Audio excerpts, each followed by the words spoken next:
plays into the hands of the opposition, he'll still give his all. Number 2 is Zaki, Jamie Carr and Annabelle Neesham. Zaki has won over $6 million in prize money. Oh, he's a real firecracker. He's on his toes. He was jumping up in the air before, but that's just him. That's in his makeup. He's an excitable horse. I don't think I've seen him look better, I must say, even though he does get on the toe and gets excited. And, some paces are getting a good go here today, and I've left him out of my top 4, and I'm weakening badly because I think he's going to run boldly. He hasn't had a hard run this prep. He's obviously jog-trotted in that All-Star Mile. That form's been franked. He's going to jog-trot here, and he's going to go for home in a big way. I really loved how he was tractable down in Flemington. Ronnie, I know he found the fence in front and just controlled the race as he liked, but I just love, normally he can, do a few little things wrong. He is getting up on the toe, but not overdoing it. But I really like the way that he won down there. I'm thunderstruck. Number 3, Mark Zara has the ride for Mick Price and Michael Kent Jr. Yeah, don't rule him out. He adds interest on a backup from the Doncaster, hitting 2,000 metres for the first time. He'll run a lot better than what the market suggests. He's a ripper horse. Yeah, I know it's only a small field, but he'll get back off them. He'll be able to see everything that's going on. I think he'll run super, probably down the outside late.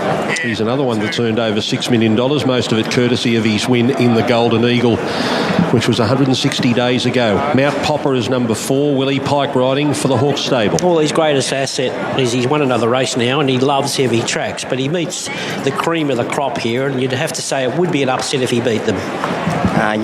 Drawn out in 8. I can see Think It Over, Nashua Wheeler, maybe pushing on a little bit just to make Willie Pike work to get up outside Zaki, but he should be outside lead.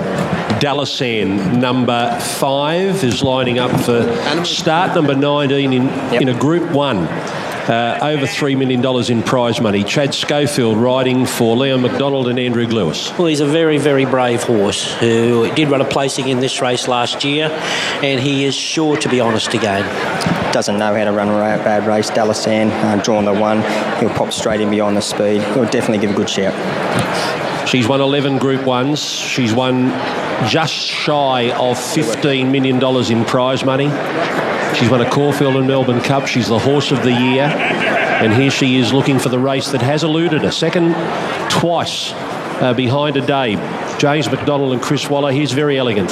Yeah, outside draw is good for you. James knows when to move on her. He'll probably settle quietly on her, make his move before the turn, just to be in touch on straightening, and then her heart kicks in. To think, if she wins this race, Chris Waller's got the 3 highest money earners of all time with Winks, Nature Strip and Very Elegant. What a moment it would be for the stable. And following this, we may be seeing it in Australia for the last time. So, is this the new golden girl of Australian racing? Dewis, number 7, Josh Parr on board for Edward Cummings. Well, she will be if she wins and beats a field like this. She will be the new golden girl. We all expected her to run in the Sydney Cup because she would have got in so light in that race, but obviously the right decision with the conditions we got on show here today. 2,000 metres with a 2,400 lead up might be gold, and we know how she can sprint at the end of her races. Can she do it on a very heavy track? We're about to find out. I really love the win at Newcastle. Joshy knows the horse back to front. He'll be hoping for a little bit of speed up front just to attack so he can get back from a tricky sort of barrier, but he'll be hitting the line solid. Here's the mare that defeated Very Elegant last start in the Randvet and did it by 2 lengths. Montefilia, Hugh Bowman, David Payne. Well, what do you want to say about her? I just love the improvement second up in the Randvet. I thought she beat Very Elegant on her merits. They run very fast time. I think she's big odds and very hard to beat again. And the 3-year-old, number 9, Animo. Tommy Berry, James Cummings. Well, how long there is between a couple of runs? He's an angel here today so far. Remember last time he was here, he wanted to kick everyone's head in, kick the railings down.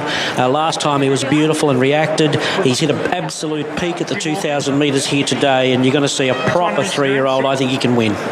Yeah, I think he's a terrific 3-year-old. It's really interesting to see him parade. He's parading really, really well. Like Ronnie said, he can normally kick up and do a few things wrong, but he's very, very relaxed. Wouldn't be surprised if Tommy Berry took a slot straight behind. Just watching there, might shake hands with him in a minute. I wouldn't be surprised if he followed Montefilia just so he can chase that a little bit longer. He said he didn't want to get there too early. If he gets there too early, he tends to switch off, but these horses up in front of him will give him good something to chase. Okay, the runners are going out through the tunnel now. Chris Waller trains Very Elegant. Have we seen too many better races in Sydney than this? It's a great end to the championships, although there's still a few more races to go. But yeah, that's what people come to see racing for, and it's sitting home watching. So yeah, it's good to be part of it. Simple as that. How is the champion mare? She's well. We haven't done much different this preparation to previous preparations. She's a more mature horse now. She's won a Melbourne Cup. It's probably taking a little bit of speed out of her, racing over 3,200 metres. But last run was good. She was beaten fair and square, but everything's been good since. She's peaked twice on this day. She's just found a wonderful horse in a day too good for her. Yeah, he was very good on both occasions, and she was brave in defeat. So, look, she loves a good contest. I'd say there'd be plenty of pressure on. Just listening to the jockeys, they're all pretty hesitant pre-race. Well, certainly James McDonald was. So I'd say the others are feeling the same. There's no clear leader, but they all know that you need to be on the speed. So whether they overdo it or whether they take off from home, who knows? But I'm sure it's going to be a match race. Okay, good luck. Thank you very much. Chris Waller, the trainer of Very Elegant. Let's get Corey's pick here for the Queen Elizabeth. Who have you settled on? You were with Animo this morning. Are you sticking?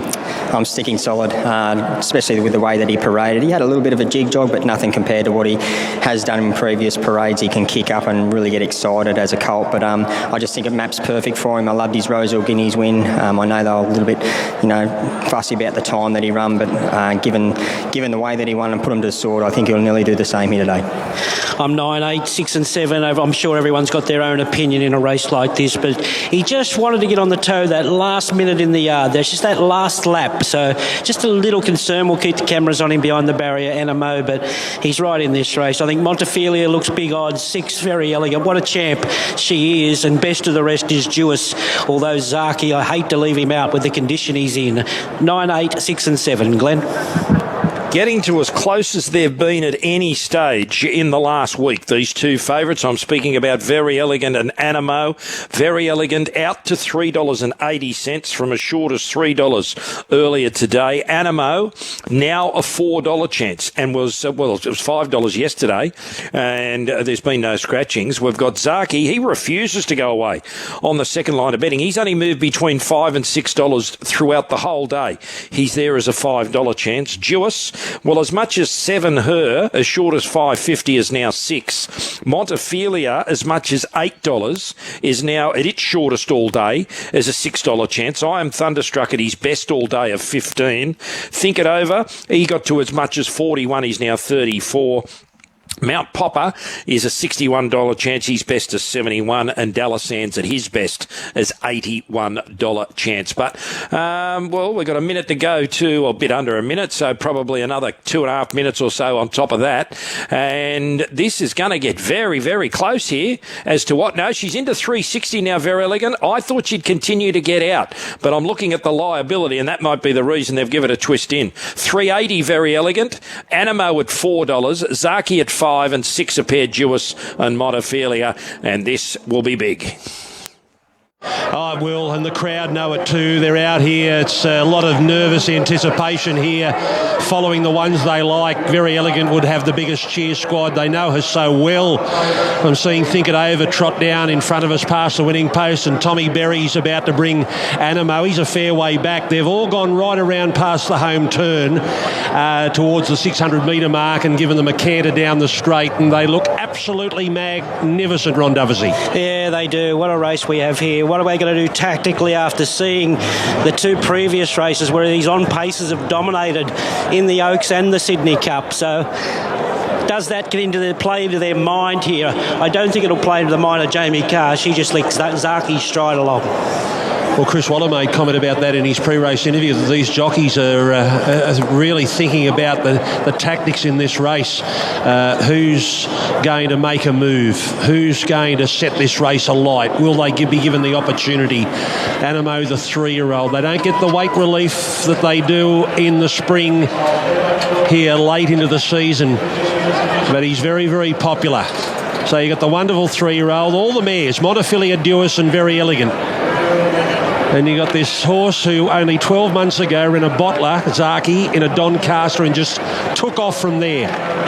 One of the most dominant Doomben Cup performances you'll ever see in the winter. and he finds himself in a Queen Elizabeth Stakes. The race we wanted, we couldn't have wanted for anything more. It was only 3 years ago that Winx was farewelled in this race. We'll never see another day like that. We'll never see another day like we saw 2 years ago when Adabe won it in front of empty grandstands.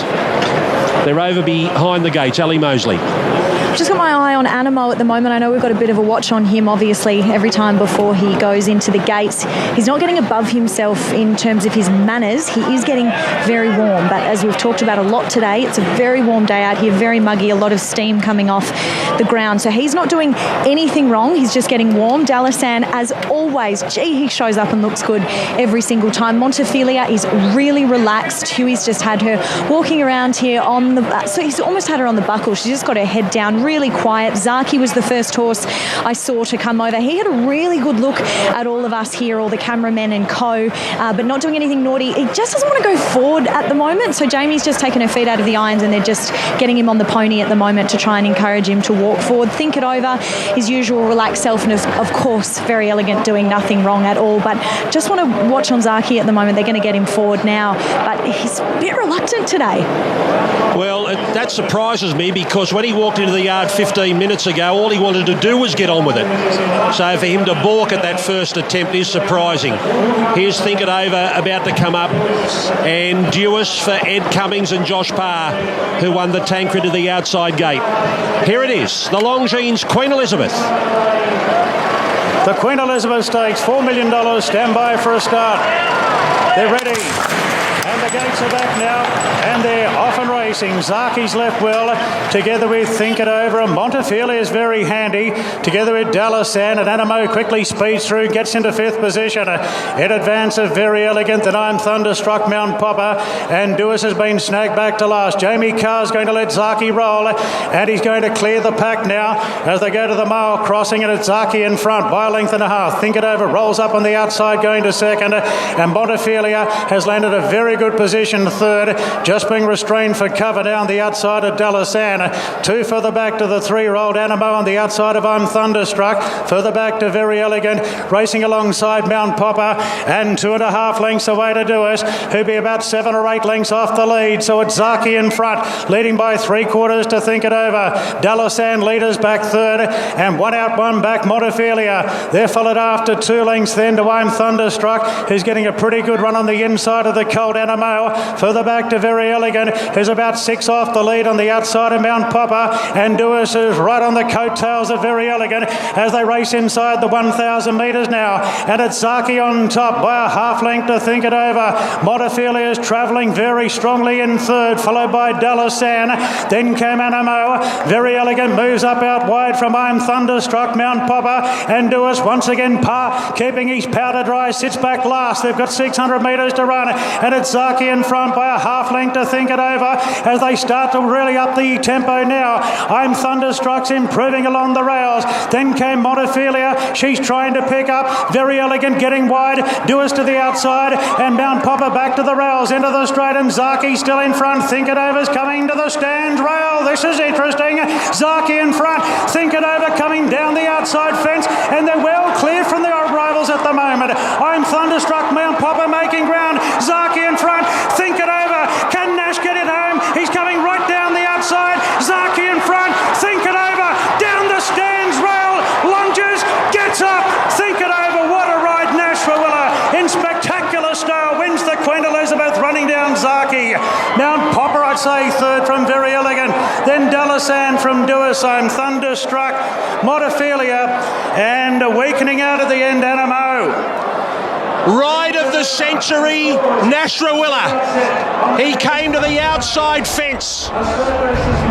He threw everything at Think It Over, and the horse who hates wet tracks has got up and won the $4 million Queen Elizabeth Stakes for Kerry Parker. Zaki will be second, and now Popper third. Favourites nowhere. Goodness gracious me. Who would have thought someone had to have a go? We thought earlier in the day when Avdallah was talking about the track that he might try it come late in the day, but it was Nash Rawiller. No pressure on him at all, 40-1. A horse like Think It Over, and Zaki looked all over a winner when he walked up front there for most of the the race. It wasn't a contest. And then Mount Popper's got into third and Dalasand's fourth. Who's got the first four here? Corey Brown, a gutsy ride, deserved a result like that. It did. I was talking to the boys early in the day, and I thought they may have done it a little bit sooner, but Nash is a great jockey like that. He would have gone out there and found that lane. Unbelievable ride. It takes a lot of guts to do it, but with a horse like him, Think It Over, who doesn't handle heavy tracks, he's never handled them before, why not throw caution to the wind? Why not? And he wasn't a fancy runner, although I said he doesn't know how to run a bad race, but Nash has obviously been out there, checked out that lane out there, and look, it's paid dividends. You've got to be going well enough to do it. He had confidence in the horse to do that. Zaki had a very, very soft lead, and Jamie Carr rated this horse really, really well up in front. I wasn't surprised when I saw Nash angling out there topping the straight, but again, terrific ride by Nash Rawiller. All right, get ready to chat to Nash, who's coming back, and this crowd will enjoy bringing Nash Rawiller back, because it was one of the great rides in Queen Elizabeth history that we've just seen here today. Throwing caution to the wind and coming to the outside. Think It Over, his heavy track runs. Well, that was his fifth run on a heavy track. He hasn't been placed before today. He ran fourth in the Chipping Norton on a heavy 10. And Kerry Parker, who stayed around in Sydney, he wasn't tempted to go to Melbourne during the spring. He stayed here in Sydney and he picked up millions and bonuses.